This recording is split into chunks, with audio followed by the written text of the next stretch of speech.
بسم الله الرحمن الرحيم.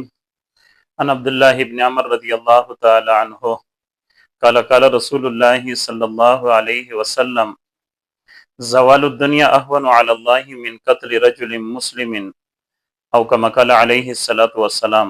حضرت عبداللہ ابن عمر رضی اللہ تعالیٰ عنہ دی رسول اللہ صلی اللہ علیہ وسلم ارشاد مبارک نقل کړي. پیغمبر علیه الصلاة والسلام فرمایي چې د ټولې دنیا د الله په نږ باندې ختمول د سوکا دي د یو مؤمن انسان د قتل نه، یعنی یو کلمه ګو انسان د چاغه انسان سیک په ناحق باندې قتل کوي، د قتل د الله په نږ باندې دا ډیر درین ده او دا ډیر غټ ګناه ده. بلکې قرآن مجید شو الله رب العالمین ډیره سخته سزا بیان کړې ده. ومن یقتل مؤمنا متعمدا، چا چې یو مؤمن په قصدن باندې قتل ک فجزاؤه جهنم، الله تعالی 15 سزاګونه بیان کوي په د آیت شي، د دې بدل جهنم ده. لکه څنګه کافر دی پر د جهنم د سزا ده، د مشرک دی پر دغه رنګ د مؤمن انسان د قتل کوین کې انسان د پر د جهنم سزا بیان کړه د الله تعالی. او بیا الله تعالی فرمی دوما سزا خالدن فیها، همیشه دی پر په د جهنم شي. و دریمه سزا وغضب الله علیه، الله تعالی وي سخت په غوسه د انسان ته. ولعنه، سلرمه سزا دا چې د الله تعالی لعنت وي په دغه انسان باندې، په دغه قاتل باندې چې مؤمنی قتل کړه.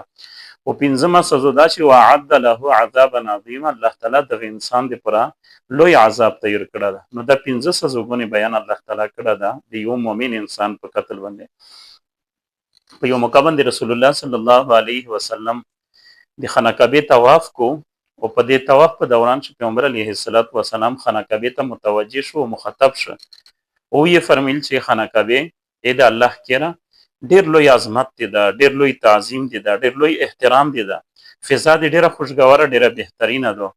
خو د الله په ذات مې د قسم وي چې د یو مؤمن انسان نفس د مول او د دې عزت د پتونه محترم ده. نو د پیغمبر علیه السلام د انسان د عزت، د انسان د جان او د مال د ایخ چې کیم عظمت ده د طرف ته اشاره کوي چې په خانقاه نه زیات عظمت او تعظیم د دې شاته د دې انسان د بیا د مسلمان انسان الله د عمل کولو توفیق ورکړي.